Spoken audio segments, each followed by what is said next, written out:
안녕하세요. 이베스트 투자증권의 염승환 이사입니다. 계좌를 신규 개설한 고객님께 요약집 주식 상품권 10달러를 드리는 이벤트를 진행합니다. 영상 하단 더 보기란을 통해 많은 참여 바랍니다. 네, 안녕하십니까. 이베스트 투자증권 염승환 이사입니다. 저 오늘 2023년 아마 6월 24일 날 방송 보고 계실 것 같고, 제가 촬영하는 시간은 6월 23일입니다. 자, 오늘 이제 제가 함께 배우기 이제 드디어 2차 전지가 다 끝났습니다. 이제 이걸로 끝이 났고요. 이제 하나 못했던 게 그 폐배터리 관련주죠. 그래서 재활용 관련해서 저도 이걸 더 공부를 해보니까 커질 수밖에 없어요. 시장은. 예, 커지는데 다만 아직은 전기차가 대중화는 안 됐기 때문에 저 폐배터리를 어떻게 수거할 거냐가 가장 큰 관건인 것 같아요. 저게 많아요, 뭐 배터리 재활용을 하니까. 예. 근데 이제 점점 전기차 타는 사람은 많아지니까 이 시장은 분명히 커집니다. 근데 그 속도가 빠르냐 느리냐 요거에 좀 차이인 것 같아요. 그래서 오늘 일단 이제 주요 기업들도 한번 분석해보고, 도대체 배터리 재활용이 뭔지, 우리가 여기서 하는 건 뭐죠? 뭐 기업이 쌉니다, 비쌉니다 이걸 논하는 게 아니라 이 산업이 성장성이 있는지, 아니면 또 이 밸류체인은 어떻게 되는지, 제조 공정 어떻게 되는지, 이제 그걸 공부하는 게 함께 배우기니까 그걸 한번 말씀드릴게요. 이렇게 이제 폐배터리 보시면 여기 배터리에서 이런 걸 다 추출해내는 거예요. 저 양극재 있잖아요. 주로 이제 양극재 안에서 이제 뽑아내는 거거든요. 그래서 코발트, 니켈, 리튬, 망간, 이게 NCM 배터리에 다 들어가죠. 네, 그래서 이 배터리 재활용에는 사실 NCM 배터리가 더 좋아요. 유리하고. 네, LFP는 좀 배터리 재활용이 어렵다고 합니다. 그래서 이런 것들을 다 추출해낸다. 요게 하나. 근데 이걸 어차피 배터리 못 쓰면 버려야 되는데 그 안에서 저런 금속 뽑아내면 얼마나 좋아요. 그죠? 재활용 측면에서 자원을 효율화할 수 있기 때문에 좋은 거고. 그래서 한번 전개해 보겠습니다. 이 폐배터리 리사이클링 관련해서 전기차가 보통 10년 운행을 하면 이게 80% 정도 그 수명이 남는데요. 그러니까 저 SOH가 전기차의 건강 척도라고 합니다. 얼마나 건강한지. 한마디로 수명이 남은 거죠. 그래서 성능이라고 보시면 되겠는데, 저게 이제 한 10년 타면 80%인데 이 배터리 재활용이냐 재사용이냐 이제 그 승부처는 60%. 그러니까 만약에 저 SOH가 60% 이상이다. 아직은 60% 이상 남아있다. 그러면 재사용을 해요.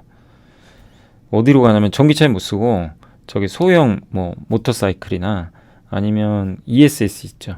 대용량 저장장치. 그쪽으로 보냅니다. 이제 그마저도 다 쓰고 나서 이제 60% 이하짜리가 나왔다.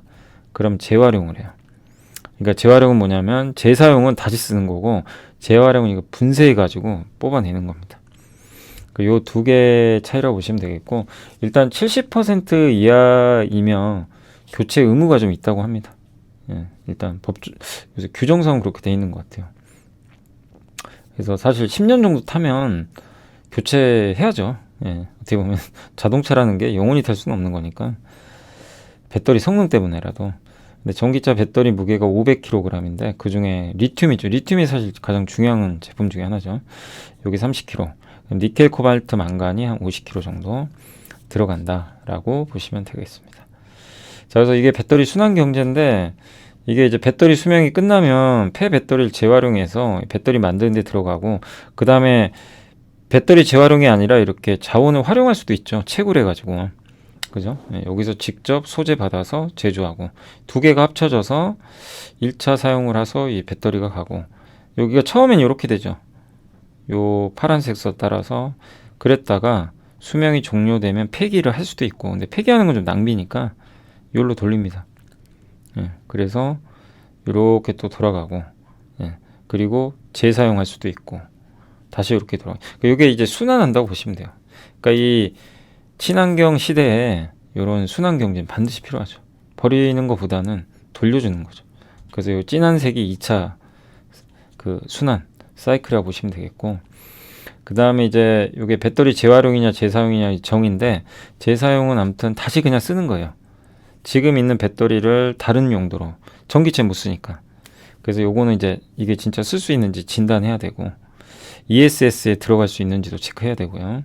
그래서 비용도 절감되고, 예, 아무튼 싸게 공급받을 수 있겠죠.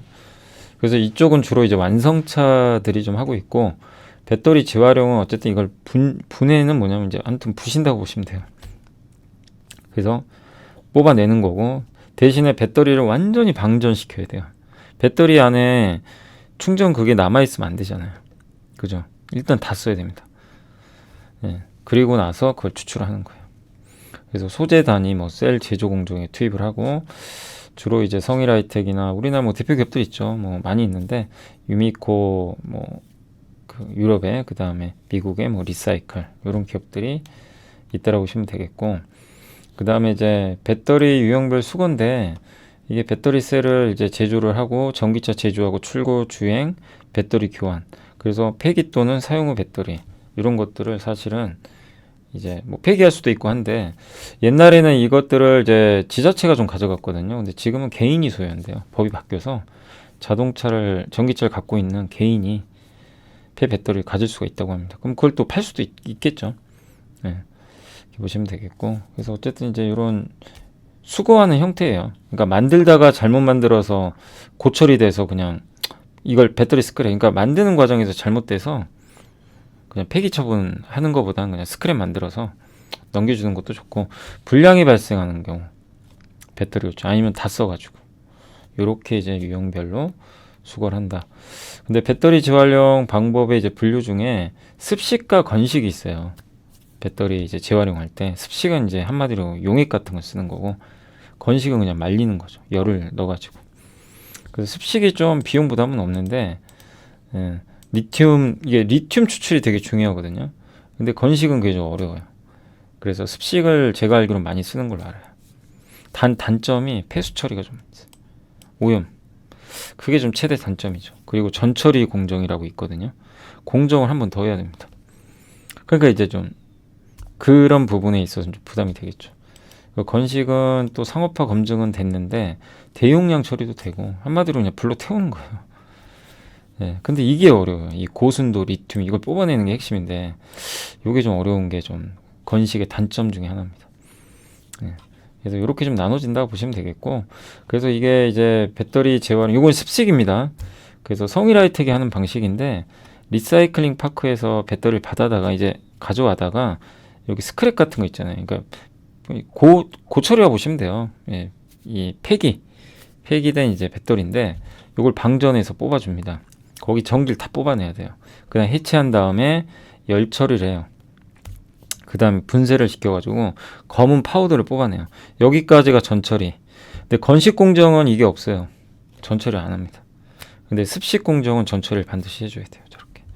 그래서 저 검은색 블랙 파우더가 나오거든요. 그래서 그거를 이제 침출을 하고 여과 저장해서 거기서 뭐 니켈이니 코발트니 망간이니 리튬 다 뽑아내는 거예요. 그런 순서라고 보시면 돼요.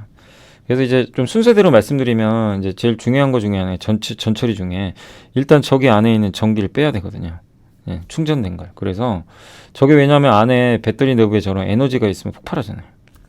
그죠? 배터리 폭발 등의 화재 사고를 방지하기 위해서 이렇게 한 겁니다.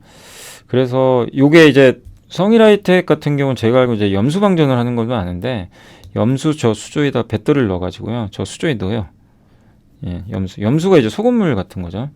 그래서 거기다 이제 방전을 하는데 속도가 좀 빠르다고 하고요. 다만 이제 저게 폐수 문제가 좀 있죠.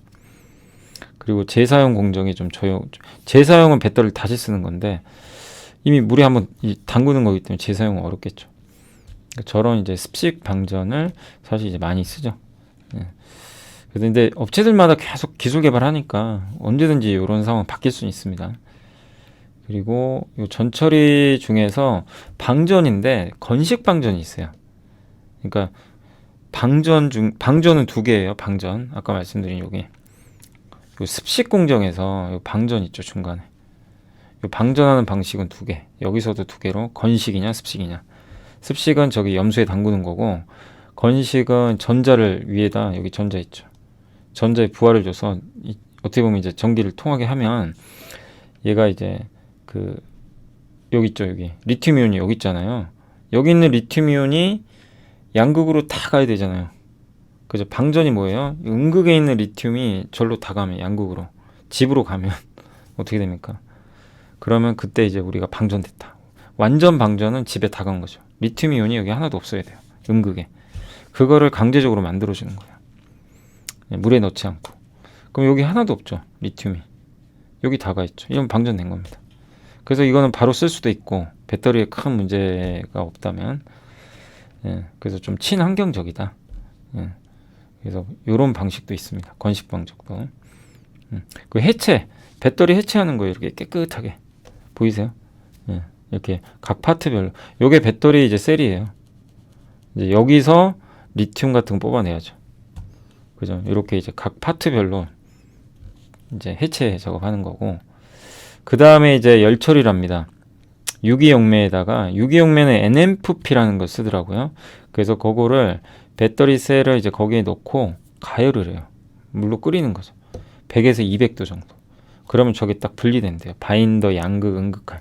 주로 양극할 물질에서 뽑아내야 되거든요. 우리가 원하는 건 양극할 물질. 뭐죠? 니켈, 코발트, 망간. 이게 핵심이니까. 그래서 먼저 쟤네를 쫙 분리해 줘야 돼요. 지금 다 섞여 있잖아요. 배터리 셀이. 그러니까 이거를 다 분리를 해줘야 됩니다. 그 다음에 이제 이걸 부셔버려요. 분리한 다음에 배터리 셀을 그냥 팍팍팍 분리한다고 합니다. 그래서 철, 구리, 알루미늄이 떨어져 나가고 나중에 그러면 어떻게 되냐면은 검은색 블랙 파우더가 남는데요. 저 안에 있는 거예요. 우리가 원하는 소재가.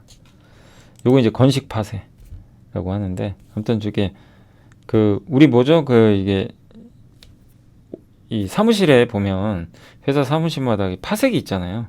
약간 그런 거죠. 그러니까 저거 부신다고 보시면 돼요. 그리고 나서 이제 저게 끝내서 블랙 파우더까지 블랙 파우더 있잖아요. 요거까지 만들어지면 이게 이제 전처리 공정이에요.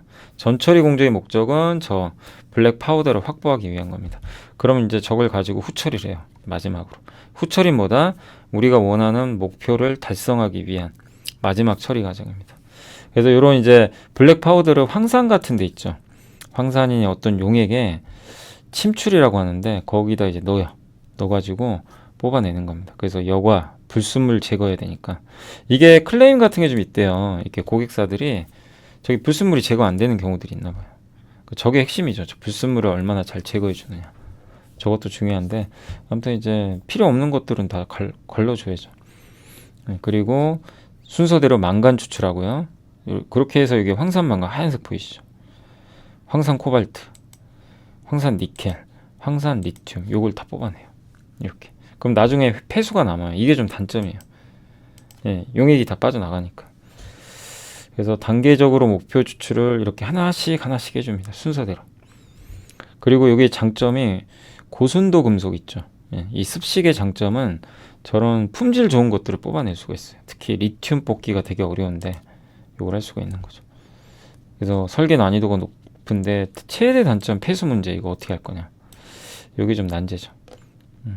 이렇게 하는 거고. 그 다음에 이제 건식이 있어요. 후처리가. 블랙 파우더 있죠. 블랙 파우더를 가지고 습식은 아무튼 용매에 넣어가지고 뽑아내는 거고. 건식은 뭐냐면은, 그러니까 여러분들 이거를 뭐 외울 필요 전혀 없고요. 그냥 재활용이 이렇게 하는구나. 요런 방식이구나. 우리가 반도체 공정 배웠던 것처럼 그런 걸 알아두시면 좋죠, 당연히. 그래서 그런 정도로 알아두셔야지. 뭐 이거를 뭐 우리가 박사할 것도 아니고. 너무 디테일하게 생각하면 이런 방식이구나. 이런 방식들이 있구나. 그래서 이거 이제 건식 방식인데 주로 외국 회사들이 좀 하는 걸로 알고 있는데 이 건식 방식은 한마디로 이 밑에서 열을 줘가지고 여기 용흑로라고 합니다. 이거를 불태워버리는 거예요. 용흑로 요 안에서. 그래서 블랙 파우더를 일단 이제 가열해서 그 습기 같은 거 있잖아요. 이렇게 액으로 된 걸 다 없애버려요. 가열시켜가지고 그런다고 합니다.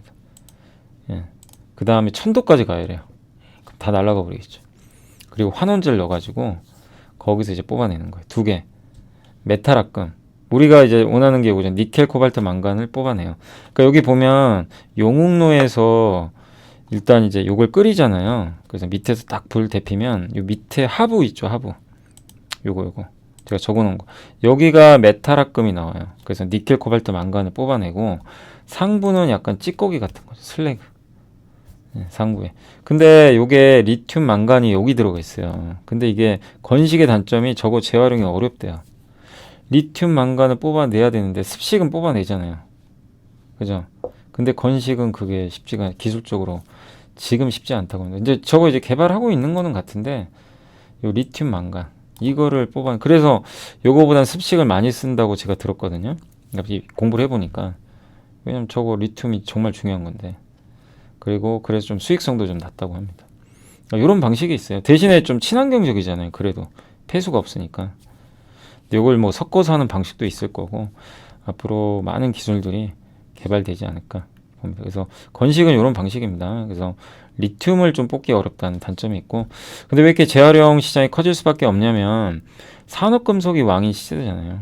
제가 이 왕자의 게임이라는 아시죠? 예, 그 유명한 미국의 드라마죠. 저도 정말 재밌게 봤었는데 이제 칠왕자 그 뭐죠? 7개 그 지역을 이제 차지하기 위해서 서로 싸우는 거죠. 근데 지금 자원 전쟁이잖아요. 어떤 자원? 리튬, 코발트, 망간, 니켈, 구리. 전 세계가 지금 다 그걸 하려고 예, 이런 거죠. 아 여기에 자료가 저거 조선일보입니다. 출처는 밝혀줘야죠. 사실 제가 작년에 조선일보에서 한번 강연회 한 적 있어요. 재테크 강연회. 작년 언제더라? 작년 12월에. 그래서 요 자료 가지고 한번 요거 조선일보 자료. 예. 그때 이제 제가 좀 긍정적으로 봤던 게 이제 포스코홀딩스였죠 당시. 예. 왜냐면 이제 요런 것 때문에 리튬이나 이런 것들 때문에 예. 이게 커질 수밖에 없거든요. 근데 이제 포스코홀딩스는 직접 리튬을 아예 그냥 가서 추출하지만 여기 재활용은 뭐죠? 그런 게 아니고 배터리에서 뽑아내는 거예요. 예. 이제 근데 그 시장이 커질 수밖에 없다는 겁니다. 예. 그리고 이제 배터리에서 제일 중요한 거 중에 하나가 양극화 물질이죠. 그러니까 폐배터리에서 재활용의 핵심은 뭐다? 양극화 물질이에요. 양극재입니다. 일단 우선순위. 요거예요 핵심. 근데 배터리가 전기차 원가의 40인데 양극재는 43% 배터리 전체. 근데 나중에 음극재 분리막까지도 갈 거래요. 나중에는. 근데 일단 지금은 양극재가 좀 중요하다. 재활용에 있어서. 근데 이게 구리 수급인데 구리 수요가 이게 점선인데 이 생산이 이제 줄어요. 나중에. 보이세요? 그죠? 생산보다 수요가 이렇게 많아요. 리튬도. 그러니까 이제 리튬이나 이런 코발트 구리를 하는 기업들의 가치가 좋을 수밖에 없죠. 장기적으로. 이런 이제 그리고 산업금속의 재발견은 뭐냐면 여기가 요거 보이세요? 이렇게 점으로 된 거, 요 하얀색 요거 예, 보이시죠? 요게 바로 신재생 에너지입니다. 풍력 태양광. 이게 발전 비중이 이렇게 늘어나요. 다른 건 석탄은 맨 밑에 줄죠. 석탄 줄고 다른 건 다 늘어나. 다른 이제 친환경 그죠? 예. 근데 친환경 발전에는 여기도 제가 적어드렸지만 구리나 산업금속이 많이 들어가요. 정말 많이 들어갑니다. 해상 풍력만 해도 구리 사용량이 어마어마해요. 여기 보이세요? 내연기관차의 구리가 22.3kg, 해상 풍력은 8,000kg. 이쪽으로 가야 되잖아요. 그 전기차에는 내연기관에는 니켈이 안 들어가는데 39kg. 이렇게 많은 양이 들어갑니다. 전기차. 흑연도 66kg나 들어가. 그러니까 산업금속은 신재생 에너지나 친환경 2차 전지 이쪽과 같이 갈 수밖에 없어요. 그래서 이제 여기에 대표적인 기업이 LS M&M이죠. 그래서 LS 주가가 올라간 것 중에 하나가 여러 이유가 있는데 사실 이런 것도 있죠. 그래서 LS M&M이라는 광물 회사를 완전히 인수해가지고 밑에 자회사로 GRM, 토리컴, 뭐 리사이클링도 하고 도시광산, 배터리 말고요. 일반적인 이제 가전제품을 수거해가지고 거기서 금속 뽑아내는 거예요. 귀금속도 뽑아내고 그런 사업을 하고 있어요. 근데 이 시장도 커지겠죠. 그래서 이게 LSM&M이 하는 이제 자회사 중에 그 GRM이라는 회사가 있거든요. 이제 이 회사가 이렇게 이제 뽑아내는 거죠. 단양 공장이나 이런 데서 이런 이제 것들을 이제 뽑아내는 겁니다. 구리, 금, 은, 슬래그, 석고. 예, 블랙카파도 뽑아내요. 블랙카파 아까 보시죠. 아, 블랙카파 요거는 블랙 파우더는 이제 배터리에서 뽑아낸 거고 블랙카파는 이 가전제품이나 이런데 뭐 스마트폰에서 뽑아낸 그 이제 검은색 예, 그 덩어리라고 보시면 좋겠습니다. 이제 거기서 또 뽑아내는 거죠. 페로실리카, 석고 이런 과정을 통해서 이렇게 참고만 하시면 되겠고요. 토리컴이 이제 니켈을 만듭니다. LSM&M. 예, 그래서 이 황산 니켈을 만드는데 이런 식으로 폐자원 원재료를 이렇게 받아가지고요. 이걸 중화시켜가지고 고순도의 황산 니켈 뽑아내는 거죠. 예. 그게 이제 LS고. 그래서 요런 이제 우리나라 대표적으로 LS가 저런 사업을 하면서 저는 주가가 좀 많이 올랐다. 예. 그러니까 저런 것들에 대한 이제 회사가 사업이 확장되면서 좋은 성과를 내고 있는 것 같아요, 실제로. 예. 자, 그래서 이제 여기까지가 이제 사실은 다 끝났습니다.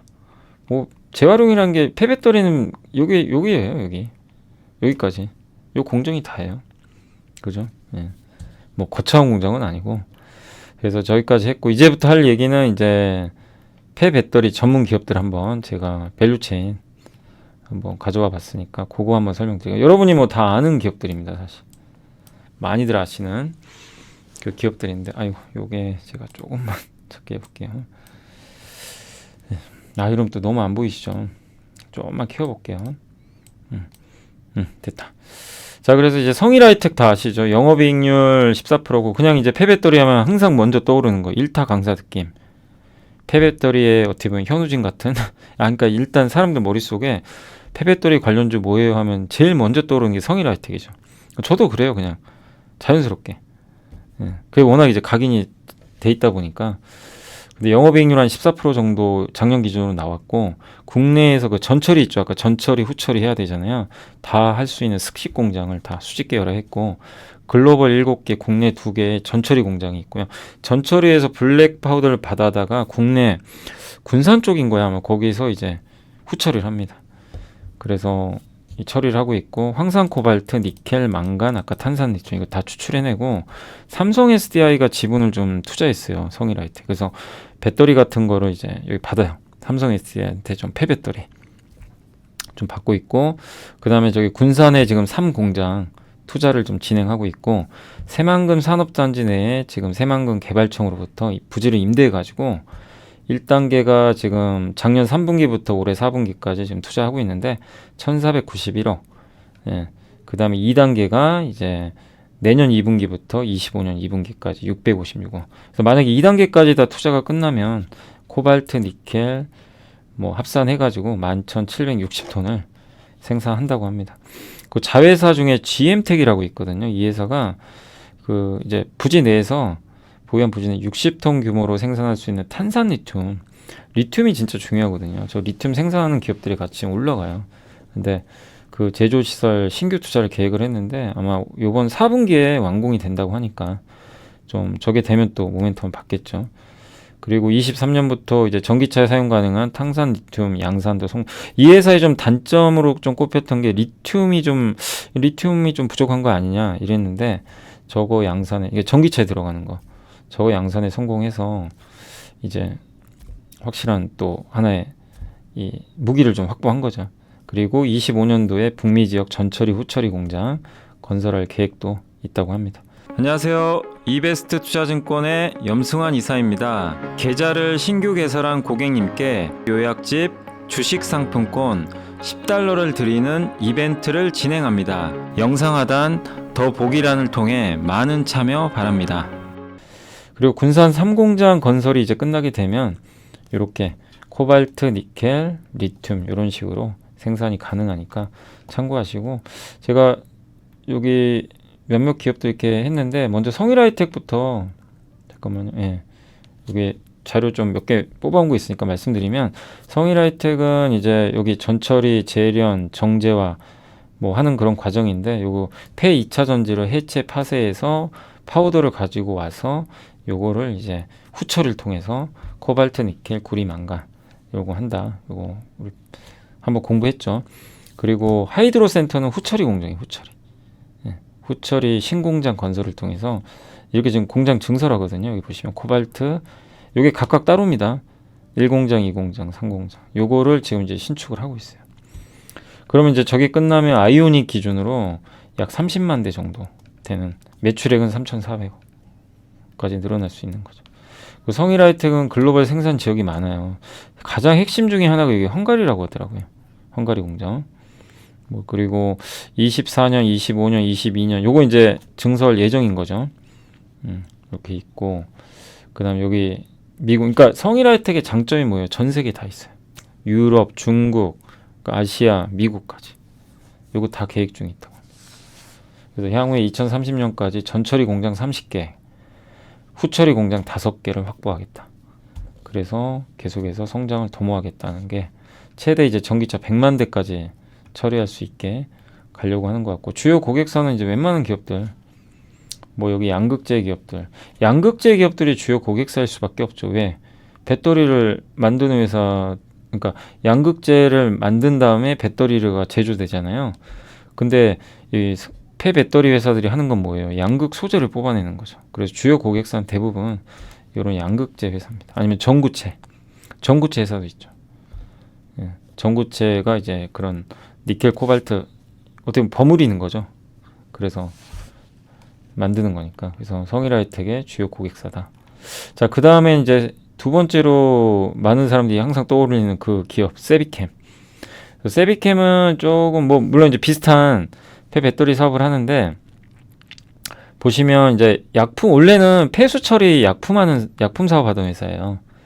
근데 폐산 있죠, 폐산. 그러니까 디스플레이나 반도체에서 이게 이제 못 쓰는 산이 나오거든요. 예, 그거를 재활용해서 비료의 원료인 인산을 만들어요. 근데 그러다가 폐배터리 광물까지 추출하게 됐습니다. 그래서 매출 비중은 지금은 역전됐어요. 폐배터리 재활용이 더 커졌습니다. 그 점유율은 한 7% 정도 되는 걸로 나와 있더라고요. 그 영업이익률은 오히려 저 성일하이텍보다는 작년 기준으로 좀 높았던 것 같고요. 니켈, 코발트, 망간을 아까 보셨지만 성일하이텍 같은 게 각각 분리하잖아요. 뽑아내잖아요. 근데 여기는 분리 안 해요. 그냥 불순물 제거한 다음에 그냥 그 액 있죠. 용액이라고 하는데 그걸 그대로 그냥 추출해가지고 사용한다고 하면, 그러면 또 경비가 좀 싸다고 하니까 비용이 줄어든다고 하고요. 그리고 업계 최고 수준의 95% 이상 고순도 유가금속을 회수할 수 있다. 그리고 또 한 가지 이 회사의 장점이 고객사가 요구하는 거 있죠. 그러니까 우리 그 자동차 튜닝하는 것처럼 튜닝을 해준대요. 나 이러이러한 사이즈로 원한다. 그럼 거기에 맞춰서 해준다고 합니다. 그래서 LG화학의 조건을 만족해가지고 한국 전구체가 LG화학과 고려아연이 조인트 벤처한 거거든요. 같이 만든 이제 합작사인데 내년부터입니다. 그래서 MOU는 맺었는데 이건 확인해 보셔야 돼요. 내년에 실제로 가는지. 10년간 전구체 복합액을 납품한다고 하니까 이것도 좀 참고하시면 되겠고, 이 전구체 복합액은 이제 내년에 양산을 해서 26년부터는 3만 톤 체제로 갈 수 있다. 전구체 복합체는 뭐냐면 액으로 된 거예요. 그러니까 니켈, 코발트, 망간 같은 게 이 액체 있죠. 이 아까 그 가루 말고 액체로 된 거예요. 요거를 전구체에서 그냥 직접 주는 겁니다. 예. 그럼 저거를 받아서 전구체를 만들어서 양극재 납품하면 훨씬 또 비용이 줄 수가 있겠죠. 그리고 원하는 대로 만들어주고. 여기 보면 고상형 제품은 아까처럼 이렇게 딱딱 분리하는 거예요. 예. 그래서 대규모 장치 설비들이 필요하거든요. 순서대로 딱딱 해야 되니까. 근데 이거는 안 그런다고 합니다. 별도 제조 공정이 필요가 없대요. 그리고 또 한 가지가 방전 있죠. 염수 방전이라고 이렇게 넣잖아요. 근데 기존 대비해서 방전 기간을 일주일 이상 단축한 이 연속식 급속 수식 기술을 개발했대요. 단 제가 요거 조사한 거는 저도 이제 급하게 막 시간 없는데 조사한 거라 약간 틀릴 수도 있어요.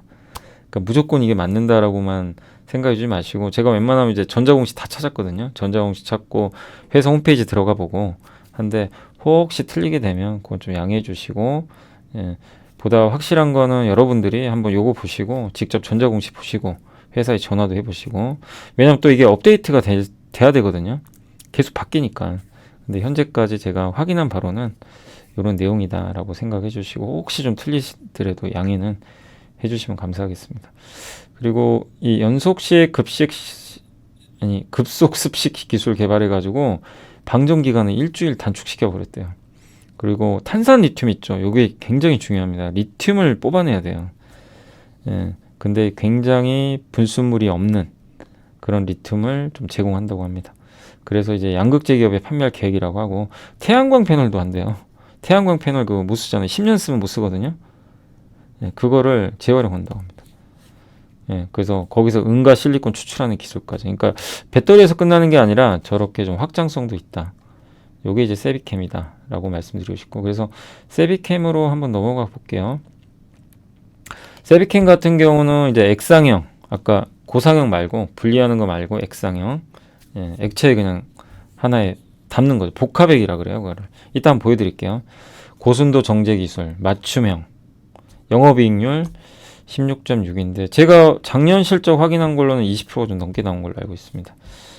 그리고 요거는 작년 상장하기 전인가요? 그때 이제 IR 했던 자료를 제가 가져온 겁니다. 그거 참고하시면 되겠고, 주요 제품이에요. 이제 요게 이제 NCM 복합이 요게 액체로 돼 있죠. 그래서 이제 아까는 가루였잖아요. 요게 액상형이에요. 저 고순도 니켈, 코발트, 망간, 황산 이거를 섞는 겁니다. 검은색 저 액체처럼. 예. 근데 이게 왜 중요하냐면 저 양극재 반드시 들어가야 돼요. 양극재의 그 출력을 높여줍니다. 예. 그리고 이제 탄산 리튬은 요겁니다. 이렇게. 요건 그냥 리튬 그대로 고체 상태죠.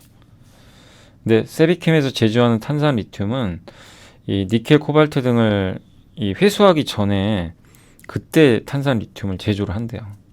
예, 그렇기 때문에 좀 불순물이 덜 들어간다 라고 하는 것 같습니다. 그리고 재활용 양극재라고 있는데 이 니켈, 코발트 이런 망간이 포함된 파우더 있죠. 요거를 또 재활용 양극재로 활용도 한다고 합니다. 그리고 요게 폐산 사업, 반도체 디스플레이에서 폐산이 나오는데 그걸 통해서 비료의 원료인 인산을 만듭니다. 요것도 핵심 중에 하나예요. 이 회사가. 예. 그래서 이제 비료 업체 공급도. 그러니까 어쨌든 이거 못 쓰는 걸 활용하는 거니까 예, 괜찮을 수 있죠. 이런 것들을 이제 주요 제품으로 하고 있고, 주요 공정 중에 이제 여러 가지가 있겠지만 여기 그 유가금속 회수율이 굉장히 높고 불순물을 제거한 상태에서 일단 이제 공정을 좀 간소화해서 매출 원가율을 68%까지 달성했다 이렇게 나와 있고, 튜닝 공정, 맞춤 공정이라고 보시면 좋겠습니다. 이게 좀 강점인데 보시면 이제 이게 액상 형태고 이게 고상 형태 각각 분리한. 근데 여기에는 별도 공정을 거쳐야 되니까 이 생산 공정이 좀 많이 들어가요. 그래서 비용 부담이 있는데 요거는 그런 공정이 별로 필요 없어요. 바로 그냥 투입할 수 있다고 합니다. 그렇게 액체 형태로 바로 그 이제 뭐 전구체나 이런 데 좀 사용이 가능한 거죠. 그래서 보시면 이게 세비캠이 원가율이 낮죠, 되게 업계 평균보다. 근데 여기도 이제 서로 정말 피 터지게 막 경쟁하는 거예요. 우리가 더 기술 좋다 막 이러면서 하는 거니까 언제든지 바뀔 수 있어요. 근데 많은 기업들이 아무튼 폐배터리 시장에서 1등이 되려고 지금 노력하고 있으니까 언제든지 예, 기술 우위는 바뀔 수 있다는 건 꼭 염두에 두시면 좋겠습니다. 주요 고객사 이제 LG화학이 있겠죠. 그때 MOU 맺었고 24년부터 이제 공급을 할 걸로 보고 있고, 그 다음에 이제 세비캠은 주로 이 양극재를 매입을 해가지고 여기서 이제 추출을 하잖아요. 추출해가지고 전구체 회사에 보내는 거예요. 그래서 주로 보내는 데가 이 JH 케미칼, 여기 이제 LNF 자회사죠. 이런 데랑 이런 전구체 보낸 다음에 이 전구체 회사가 전구체를 만들어가지고 양극재 회사로 보내주는 거죠. 그러니까 보통 이 리사이클링 업체들은 전구체 회사에 많이 납품한다 라고 보시면 되겠습니다. 그리고 요게 이제 탄산 리튬입니다. 고순도. 예. 그래서 기존의 니켈, 코발트, 망간에 리튬까지. 근데 성일하이텍도 이제 요거 리튬 다 회수하죠. 그래서 요거는 반드시 회수를 해야 돼요. 리튬을 안 하면 좀 의미가 떨어지겠죠, 조금은. 그래서 고순도 리튬 추출 기술을 가지고 있고, 그래서 요 블랙 파우더에서 전구체 복합액과 탄산 리튬을 같이 공급하는 그런 상태로 간다고 보시면 좋을 것 같습니다. LG화학과 이렇게 협력하고요. 그 다음에 한국 전구체 주식회사에 이제 납품을 아마 내년부터 양산을 해서 예, 그래서 10년입니다. 10년간 이제 납품을 한다고 하니까 좀 확실한 매출자를 좀 확보한 거죠. 그리고 이 회사 아까 말씀드렸지만 방전할 때 물에 여기 염수 방전 있죠. 소금물에 넣고 이거 아니고 예, 급속 습식 기술이라고 건식 방전이에요. 그걸 좀 한다고 합니다. 그래서 굉장히 빠른 시간 안에 예, 방전을 좀 할 수 있다. 요런 이제 기술을 좀 가지고 있는 것도 하나의 특징이다 라고 보시면 좋을 것 같습니다. 그러니까 기존 방식 대비해서 한 일주일 정도 단축한 그런 장점이 있다고 합니다. 자, 세비캠 예, 그러니까 기본적으로는 비슷해요. 하는 건 비슷한데 다만 이제 요 세비캠은 저런 액 있죠. 요 복합액 요거를 좀 많이 좀 그 만들어내고 있다 라고 보시면 좋을 것 같고, 그 다음에 어디죠? 밸류체인 중에. 코스모화학도 있습니다. 코스모화학은 제가 아무리 찾아도 IR 자료 이런 게 없어가지고 그냥 요것만 좀 제가 찾은 것만 좀 적어서 해드리면 두 가지를 해요. 이산화티타늄. 매출 비중이 꽤 큰데 황산 코발트. 이산화티타늄은 그 백색 안료입니다. 우리 백색 가전 아시죠? 백색 가전. 그거 다 저 백색 안료로 쓰거든요. 그러니까 하얀색을 내는 염료예요. 그래서 저게 주력이고 그 다음에 황산 코발트도 만들어요. 전구체에 코발트 필요하잖아요. 황산 코발트가. 그래서 양극화 물질 제조에 쓰이는 거니까. 이 회사는 국내에서 유일하게 광석 있죠. 광석. 이 돌 같은데. 거기서 그걸 기반으로 하는 황산 코발트 생산 설비를 갖고 있어요. 그러니까 배터리 시대 수혜 기업 중에 하나죠. 예. 그래서 거기서 또 부산물이 나오는데 순도 99.99%, 구리까지. 전기동이 구리잖아요. 그것까지 추출하는 설비도 있대요. 그리고 코스모 신소재 지분 갖고 있는 건 아마 많이들 아실 거고, 영업이익률은 작년에 그렇게 높진 않았고요. 그 다음에 코스모 신소재가 이제 전구체 생산 공장이 완공이 임박했어요. 코스모 신소재가. 근데 이게 왜 중요하냐면은 코스모 화학은 저 전구체 공장에 완공이 되면 거기에 이제 니켈 코발트 추출한 걸 이제 보내주겠죠. 그죠? 예. 그럼 그거를 이제 합성을 해서 그 전구체 공장에서 양극재로 가겠죠. 이걸 수직 계열을 완성하는 거죠. 이거를 하는 기업과 안 하는 기업의 차이가 점점 벌어지거든요. 근데 코스모 그룹은 이제 그걸 하는 거죠. 어떻게 보면. 그래서 2차 전지 원재료 공급망 내재화. 그러니까 황산 코발트를 전구체로 보내고 전구체에서 양극재. 또 이 양극재에서 폐배터리. 폐배터리에서 니켈 코발트 추출한 다음에 전구체 보내고 양극재. 이게 순환하는 거죠, 계속. 근데 이제 이 전구체 공장이 이제 조만간 완공한다고 하니까 그러면은 상당한 이제 코스모 그룹도 더 성장을 하겠죠. 그래서 폐배터리 또 재활용 울산 공장 지금 건설 중인데 지금 폐배터리 어쨌든 이제 코스모학은 저 두 개 사업을 하는데 이번에 이제 폐배터리 재활용 사업에 이제 진출을 했거든요. 해가지고 그게 아마 이제 완공이 된다면 아마 코발트, 니켈, 리튬까지 다 추출하지 않을까 이렇게 좀 계획을 갖고 있는 것 같습니다.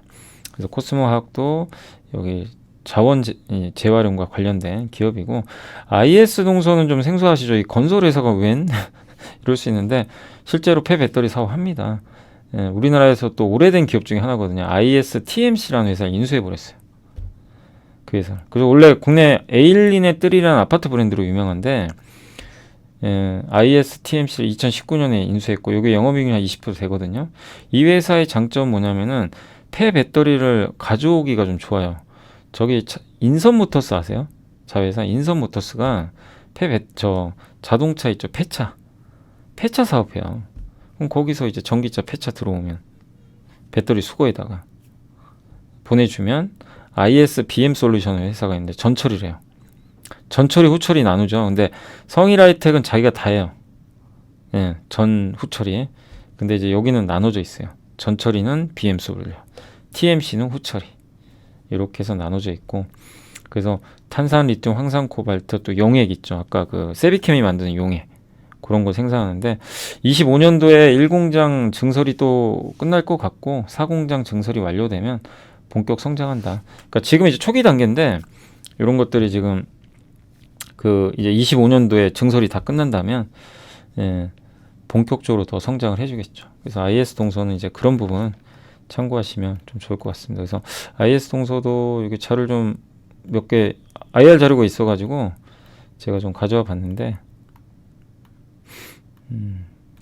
되게 IS 동서거든요. 그래서 여기 있죠. IS 동서가 이렇게 블랙 파우더, 블랙 매스, 비철 스크랩 이런 것들을 이제 받아다가 이런 거 이제 그 이 공정을 통해서 요거 확보하는 거죠. 그러니까 전처리 공정을 통해서 확보를 한 다음에 저걸 가지고 여기 있죠. 용액하고 리튬을 만들어요. 뽑아내는 거죠. 어떻게 보면 세비캠은 비슷하지 않으세요? 세비캠하고 용액, NCM 복합재, 탄산이 있죠. 그래서 요 NCM 용액을 이 전구체 회사로 보내는 거죠. 이쪽에. 양극재를 만들기 위해서. 그리고 여기는 리튬을 이쪽에 양극재 회사로 보내고 탄산 리튬. 그죠? 요런 식으로 지금 사업을 좀 하고 있다라고 보시면 되겠고 1공장, 2공장, 3공장이 있고요. 1공장 뭐 경북 구미 쪽에 있는 것 같아요. 3공장은 칠곡군 이쪽에 있고, 여기서 뭐 리튬이나 저런 블랙 파우더나 이런 것들을 다 만들어내고, 상공장은 이제 이 전구체 복합에 만든다고 보시면 좋을 것 같습니다. 이런 것들 이미 다 준공을 했어요. 했는데 이제 추가 증설 지금 하고 있는 거예요. 1공장 증설 이렇게 추가 증설을 좀 하고 있어서 이런 이제 인프라도 잘 갖추고 있고 업력도 되게 오래됐습니다. IS TMC가. 그래서 장점은 요거예요. 수직 계열을 잘 해놨죠. 인선 모터스가 폐차를 하고 여기서 받아다가 전처리 한 다음에 전처리 끝난 거를 TMC가 받아다가 후처리해서 추출하는 이런 구조로 간다. 그래서 그때 IS 동서가 한번 요거 인수하면서 한번 또 움직였던 적이 있는데 올해 이거 또 발표도 했고요. 근데 건설사라는 게 좀 크다 보니까 순수한 업체는 아니지만 회사가 성장하기 위한 뭔가 발판은 마련했다라고 보시면 좋겠습니다. 어쨌든 환경 오염도 위험을 최소화하고 요건 이제 회사에서 좀 언급한 그런 공정 특징이니까 참고하시면 되겠고, 특히 이제 습식 처리의 단점이 이 폐수가 많이 나오잖아요. 그런 거를 좀 줄여준다. 그거에 좀 강점을 갖고 있다라고 보시면 되겠습니다. GM의 지분 투자 및 파트너십 체결도 좀 맺었다고 하니까 이런 부분도 좀 참고해 주시면 좋을 것 같습니다. 근데 우리나라 기업들 간의 이런 참 경쟁이 점점 치열해지고, 근데 그만큼 시장이 커지니까. 그리고 이제 거의 마지막으로 에코프로는 원래 여러 사업을 하잖아요. 지주사인데 여기 보시면 에코프로 BM 양극재, 에코프로 HN 환경사업, 에코프로 머티리얼즈 전구체, 에코프로 CNG 요게 이제 폐배터리입니다. 요거 아시죠? 요거 CNG가 배터리 재활용, 에코프로 이노베이션이 수산화 리튬, 에코프로 AP가 양극재용 이제 산소나 질소 요거를 만든다. 한마디로 2차 전지 양극재까지 하는 그 수직 계열을 다 완벽하게 갖춘 기업이에요. 그러니까 주가가 그래서 많이 간 거죠. 이런 걸 다 하니까. 그래서 배터리 재활용의 핵심은 습식 재련 있죠. 아까 습식에서 낮은 비용으로 얼마나 고순도의 제품을 뽑아내느냐. 요건데 거기에 좀 굉장히 강점이 있다고 합니다. 액상 형태로. 주로 오늘 배웠던 기업들 뭐 세비캠도 그렇지만 액상 형태가 좀 상당히 좀 많은 편이죠. 그래서 이제 그런 부분에 있어서 좀 약간 이제 강점을 좀 갖고 있다고 하니까 괜찮을 것 같고요. 또 이게 계열사들이 워낙 많다 보니까 이 재활용 소재부터 해가지고 전구체, 이 양극재까지 이어지는 내재화도 완성이 돼. 이게 굉장한 매력이에요. 그리고 지금 21년도에 포항에서 8,000톤 배터리 재활용 시설이 이제 완공이 돼가지고 지금 가동 중에 있고 내년에 한 번 더 도약하겠죠. 이 공장 지금 이제 또 이 계획 중에 있다고 하니까 그렇게 된다면 또 한 번에 도약이 좀 가능하지 않을까. 핵심은 이겁니다. 요 액상 형태로 전구체 요 제조 공장에 요걸 보내줘요. 저 뽑아낸 거를 액상 형태로 보내주면 에코프로 머티리얼즈가 그걸 가지고 전구체 만들고 그 다음에 그 전구체를 양극재 에코프로 빔이 가져다가 양극재 만들고 서로 수직 계열에 돼 있으니까 비용 줄고 운송 비용도 절감되는 거죠. 그런 게 굉장한 좀 장점이다.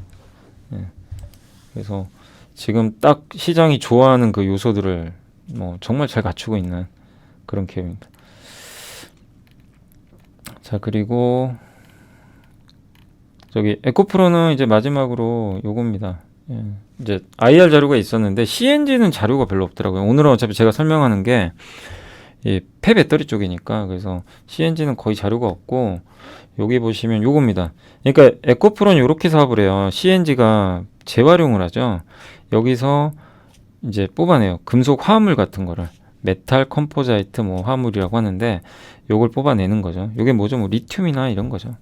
뭐 블랙 매스, 뭐 블랙 파우더, 리튬, 니켈, 코발트, 망간 이런 것들인데 이제 이런 것들을 보내주죠.